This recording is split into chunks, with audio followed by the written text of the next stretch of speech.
good day mga ka-NB Moto. So ito yung Wave 125 ng Uncle Erwin. Ito yung mawiringan natin. Ito yung ginawa rin natin dati, yung battery operated na headlight. Tapos ngayon naman ay maglalagay naman tayo ng MDL. So ayun. Yung vlog natin ngayon ay papaliwanag ko sa inyo kung paano mag-setup ng mini driving light. Relay. Yung kailangan natin ay relay na dalawa. Ito yung may socket niya. Tapos yung relay. 4 pin or 5 pin okay. Pero yung kinuha ko 4 pin lang. So, wawiringan kasi natin yung Honda Wave 125 ni Uncle Erwin Coloma. So, shout out po. So, ayan. Kailangan din natin ng domino switch. Ayan, domino.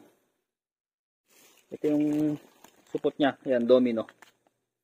Yung kapag ka-wave kasi yung iwawiring natin, o kahit na 100 na wave or 125, kapag dun sa isa side mirror ilalagay, hindi siya kasya kasi malalim yung sa lagyan ng side mirror. Kaya ginawa natin, yung ilalagay natin yung switch ay dun sa handlebar. So, ayan. So, eto, nabalot ko na, naikabit ko na, pero ipapaliwanag ko sa inyo. So, eto, yung number 30 ng relay. Ayan, number 30, nilagyan ko na, dalawang relay yung kailangan natin para ito yung high, yun yung low. Yun. Pagsamahin nyo number 30 na relay, ayan, ito, dugtungan nyo, pupunta to ng battery. Sa dulo ng wire na yun, ilalagay nyo yung, ito, yung fuse.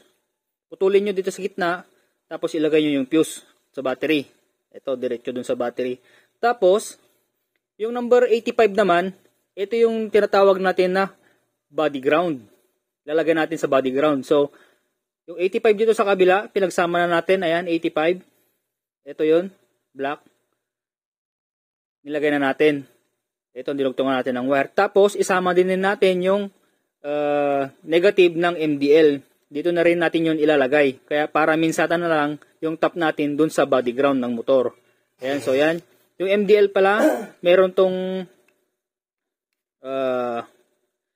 mga kulay. Yung yellow, it means yun yung yellow na ilaw. Yung puti, puti. Tapos yung red, ito yung combination ng yellow tsaka white. Tapos, itong black naman, yan yung negative. Kaya, yung number 85, dinugtong na natin yung negative ng MDL para isa na lang yung wire na kakabit dun sa body ground ng motor. So, maliwanag. Tapos, yung susunod naman yung 87. So, yung 87, ito naman yung load. Yung pupunta doon sa MDL. O, yun na yung kulay. Yung kulay. Kabuhol-buhol na. Yan yung kulay. Yung yellow or yung white or yung red. Yung red, yun yung combination. White, white, yellow, yellow. So, yung gusto natin ay ilalagay natin kapag ka-low beam ay yung pure white. Yung white, dun sa isang relay, 87. Ito, isa. Tapos, yung isang 87 naman, ayun yung combination, yung ilalagay natin. Pero, depende sa inyo, mga ka-NB Moto, kung anong gusto nyo, kung single color lang ba, kung yung yellow ay low beam, yung high ay white, pwede naman. Or yung white yung low beam, or yung yellow yung high. Pero, para mas maganda, gamitin natin yung combination para sabay yung low tsaka high beam para mas maliwanag kapag ka nag-high beam. So, ayun no. Tapos yung number 86 naman, ito yung pupunta doon sa domino switch. Ito, domino switch. Meron siyang tatlong wire. So, yung blue wire, ito yung pupunta doon sa ignition. Sa ignition switch. Para kapag ka nagbukas ka ng susi, doon mo lang din gagana yung MDL. So, yun, ilagay na natin. Ayan. Ito yung high beam natin. Itong relay na yan. So, yung brown na domino. Tapos, yung black naman, yun yung low beam. Itong black natin, yung nilagay natin ay yung kulay white. Ito white. Ito yung low beam. Yung high beam, yung combination ng yellow tsaka white. So, ayun. I-install na natin sa motor na Wave 125. So, yun mga ka-NB Moto, naisalpak na natin. So, ang gagawin naman natin, ipapakita ko sa inyo kung gumagana nga ba. So, gamit tayo ng ito. Ayan. charger, para i-try lang natin. So ito, tingnan natin dito.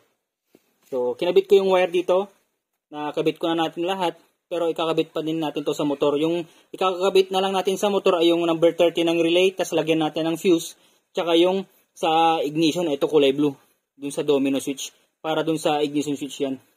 So tara, switch natin, tap ko lang to, negative tsaka positive dito. Ayan, so ilaw natin, low beam, yan yung low beam, puti. Ayan, tapos yung high beam, ayan yung combination. Ayan o, combination. Yellow tsaka white.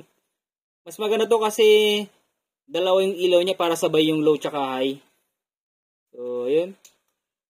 Lagay natin sa Wave 125 ni Uncle Erwin Coloma. So, yun o mga ka-Endimoto. Naikabit na natin yung 30 ng relay. Ayan, 30. Punta dito sa battery. Ayan, doon yung battery.